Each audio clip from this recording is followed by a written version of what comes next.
Global एग्रोको बिजुरो दाना हामीले चलाएका छौँ यो हाम्रो फार्ममा। यो चाहिँ डे 2 हो फार्मको।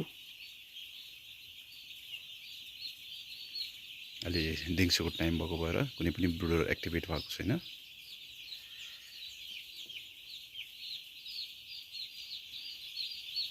सानो चल्ला हुँदा चाहिँ म्यानुअली पनि दाना दिनुपर्छ, पानी दिनुपर्छ।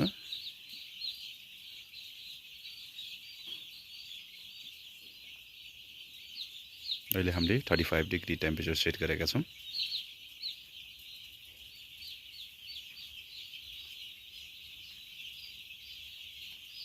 यो चाहिँ 11,000 चल्ला हो।